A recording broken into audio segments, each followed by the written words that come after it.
Hi students. Now I am going to discuss about unit 2. So in the second unit, what are the topics we are going to be cover is it is described as two parts. The first part is improving software economics and the second part is the old way and new way. Coming to the first part, in improving software economics is reducing software product size, improving software process, improving team effectiveness, improving automation, achieving required quality, and peer inspections. These are the topics that are related to how to improve the software economics. In the second part, only one topic they are going to be covered, the old way and the new way. So the principles of conventional software engineering is treated as the old way. The principles of modern software management, so that is going to be described as a new way. See, the principles of conventional software engineering is old way. The principles of modern software management is new way. The next one is transitioning, how we can transition to an iterative process. So these are the points that we are going to be discussed in the second unit. So now we will go for the first topic, improving software economics.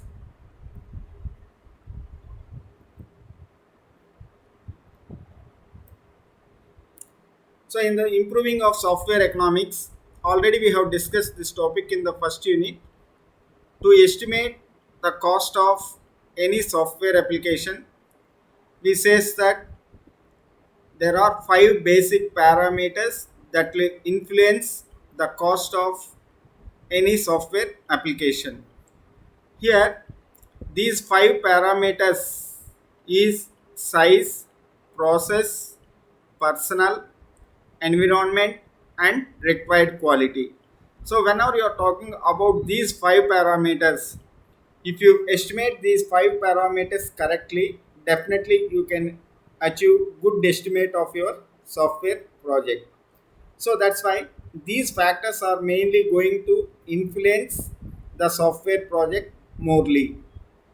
So that is estimating the size of the application, selecting the correct process for your application, selecting correct people or personnel to your project, selecting of the environment to your project, and how we can achieve the required quality.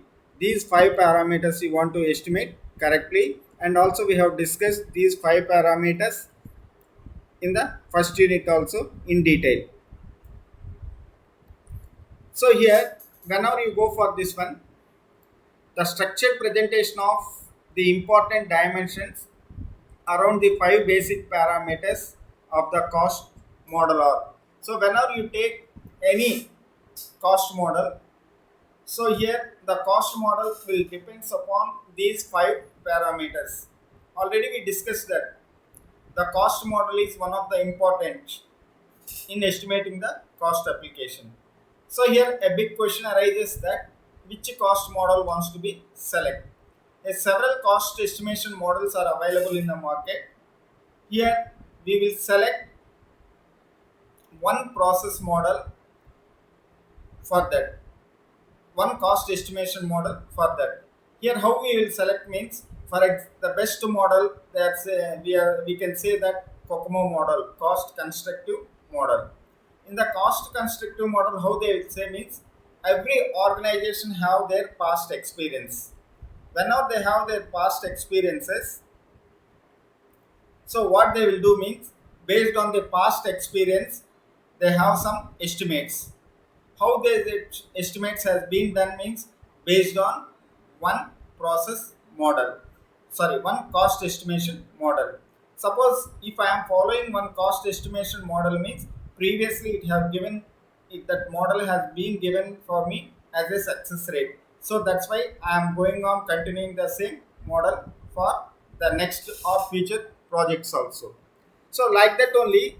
So we should have a credibility. Every organization, or we should have a credibility on one process model or cost estimation model. If you have a credibility on the cost estimation model, definitely you can go through that model. So that means we should have a strong belief on that particular model, and we can also judge that this model can give me a good estimate. So whenever you go for this one, so there are 5 points we want to consider. The first one is reducing the size or complexity of what needs to be developed. So the first point is reducing the size or complexity of what needs to be developed. The second one is improving the development process, how we can improve the development process. The third one is using more skilled personnel and better teams. Here, how we can employ a skilled persons and how can we form a better teams. Fourth one, using better environments. So here, using of better environment means which type of technologies can be applied for our project. Next, fifth one is trading off or backing off on quality thresholds. Here, this is one of the important, how we can go through this quality threshold or backing of quality threshold. Here, whenever you are describing this particular point, so what is the level of quality should be achieved? Always it says that required quality. So whenever you come for the real time, there will be two ends. One is a client side, another side is a developer side. At the initiation of the project, the client will mention that these are all my requirements, or I want these type of quality. So for that, the developer wants to agree. So whenever they agree, the both ends has been agreed. That means the client will specify that these type of quality I required, and the developer also will says that I am able to provide these type of quality. So at that time, what they will do means they will generate one document. The document is called as a software requirement specification document. The document is called as a software requirement specification document. That document name is called as a SRS document. In the SRS document, they will mention that these are the points or these are the quality factors we require after completion of the project. Based on that one, the developer will go ahead, and finally after completion of the application, they will check whether we have achieved the required quality or not, means only based on the SRS document. If you satisfy all the aspects of SRS document, definitely you says that I have achieved the required quality. If you fails in satisfying the requirements in SRS document, then you have not achieved the required quality.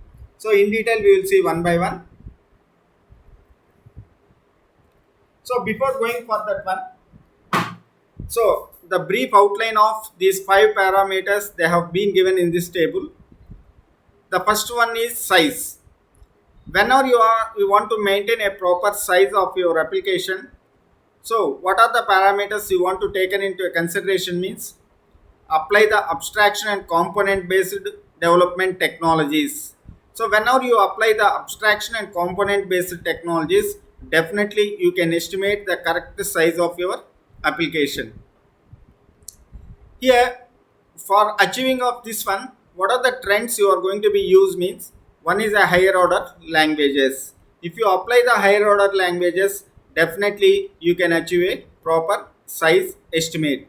The higher order languages, some examples they have mentioned here is C++, ADA 95, Java, Visual Basic, etc. For example, I want to develop one GUI application, so at the time I will prefer VB.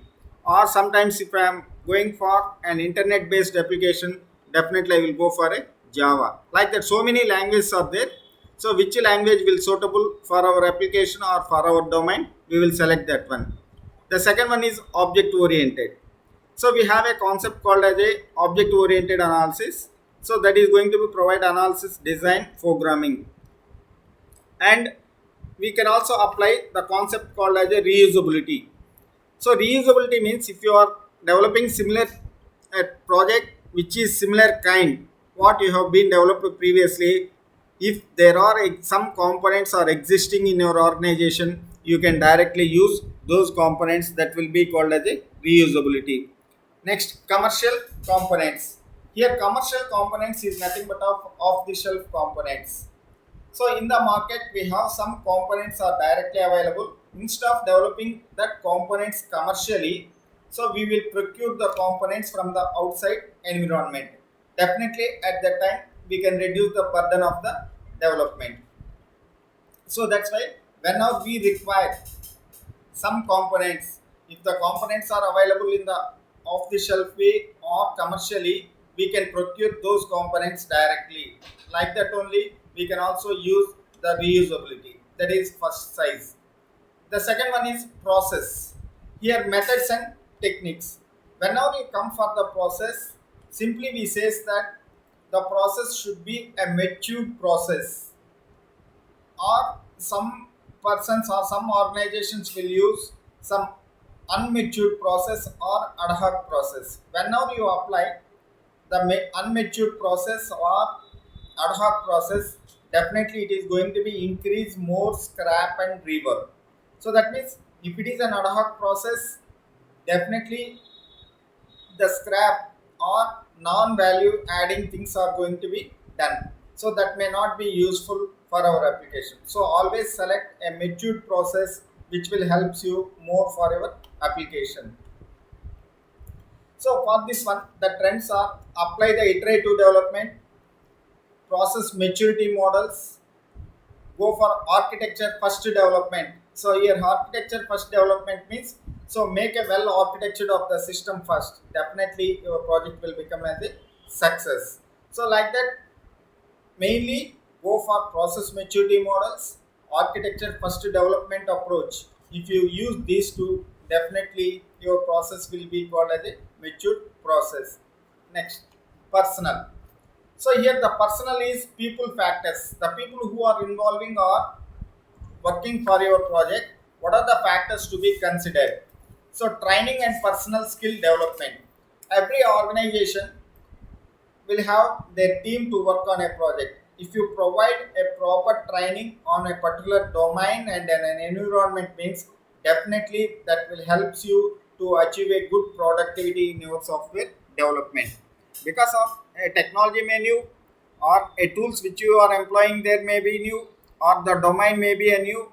So whenever you provide some sort of training to the personnel who are working under your organization, definitely it will helps the people to achieve good productivity in our software application.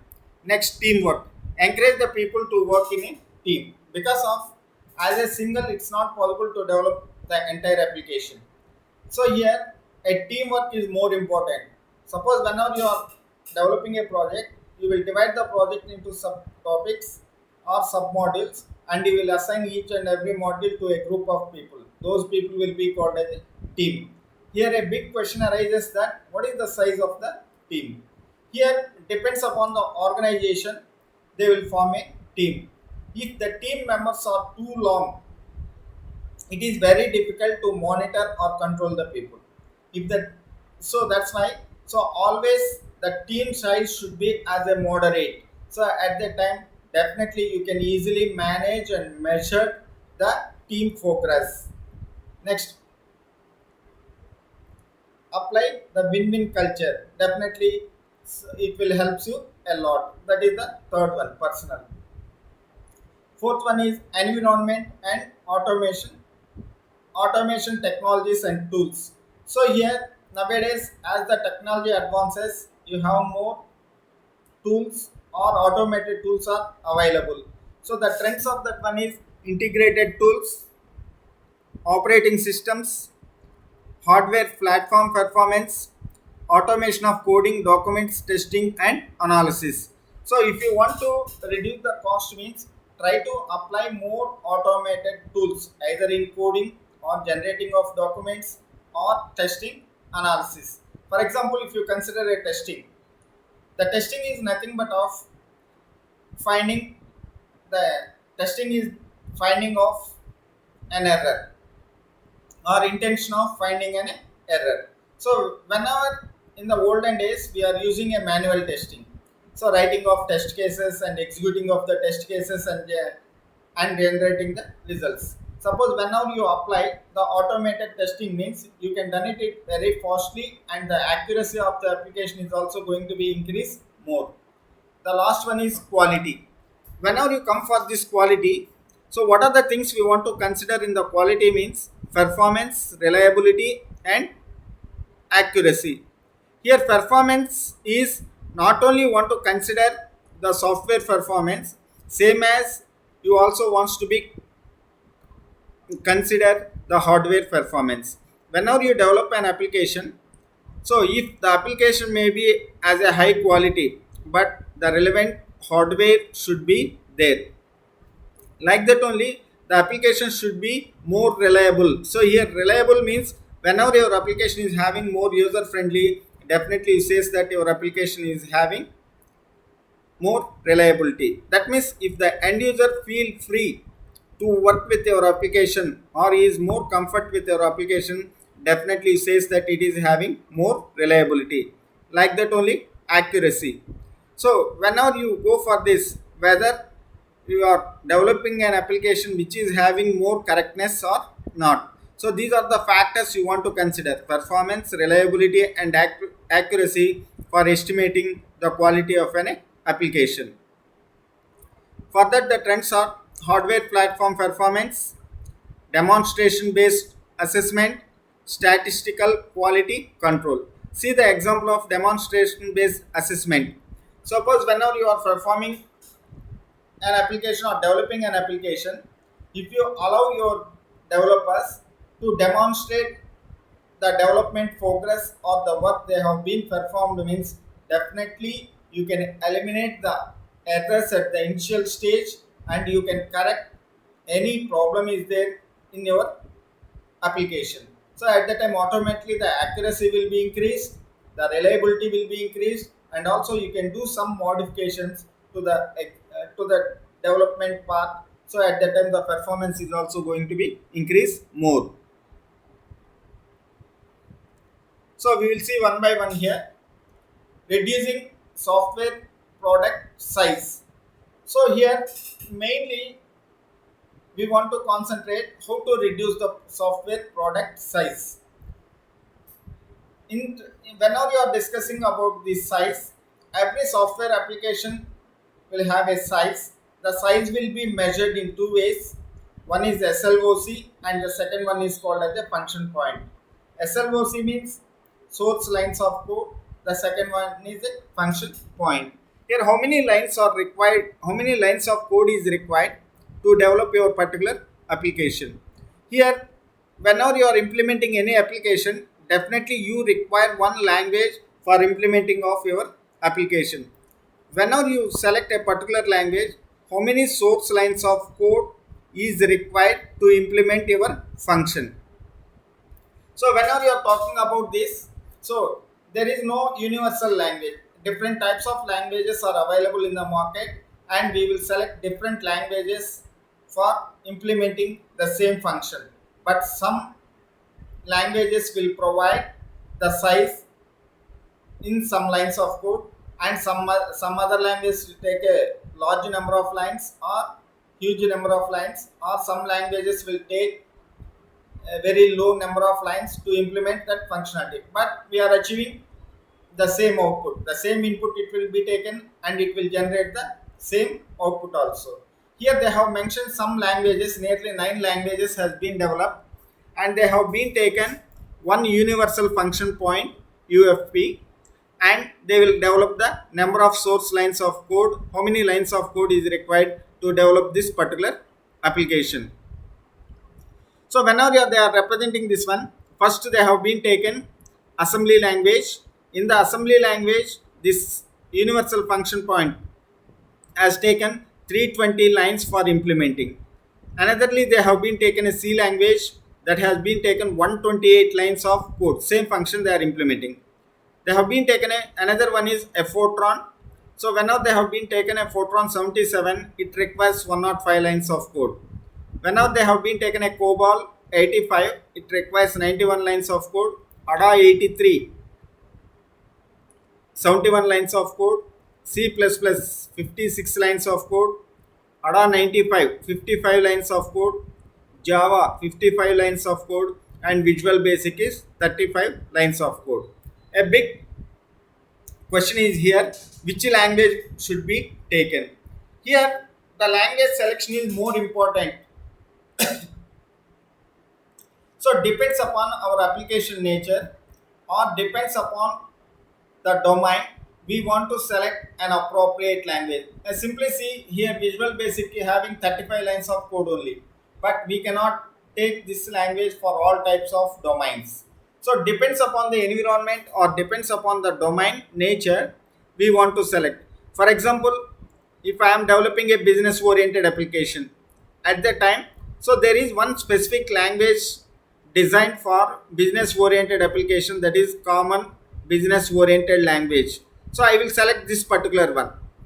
Suppose if I want to develop a business application, means suppose if I have been taken an assembly language, means it is taking that 320 lines of code, but it may not suitable in all aspects of your application.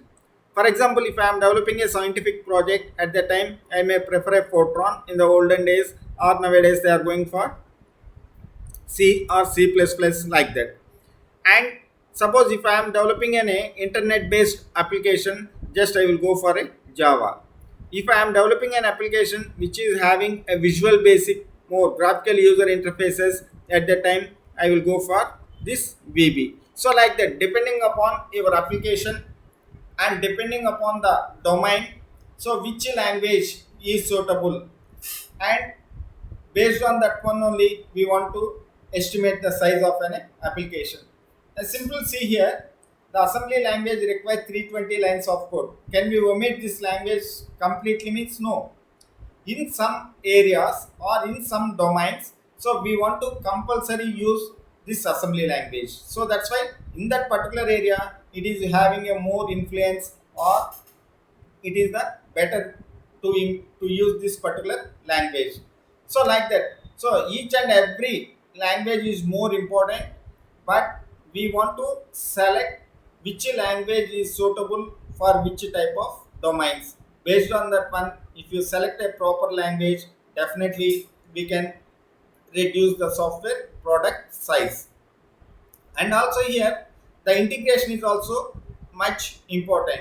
So whenever you develop any application, you want to combine the application with several types of components. Either the components may be a custom built components, or the components may be as a commercial components. So whenever you take these type of components, based on the domain of your application, you want to select which language is suitable for your application. So this is about reducing of the software product size.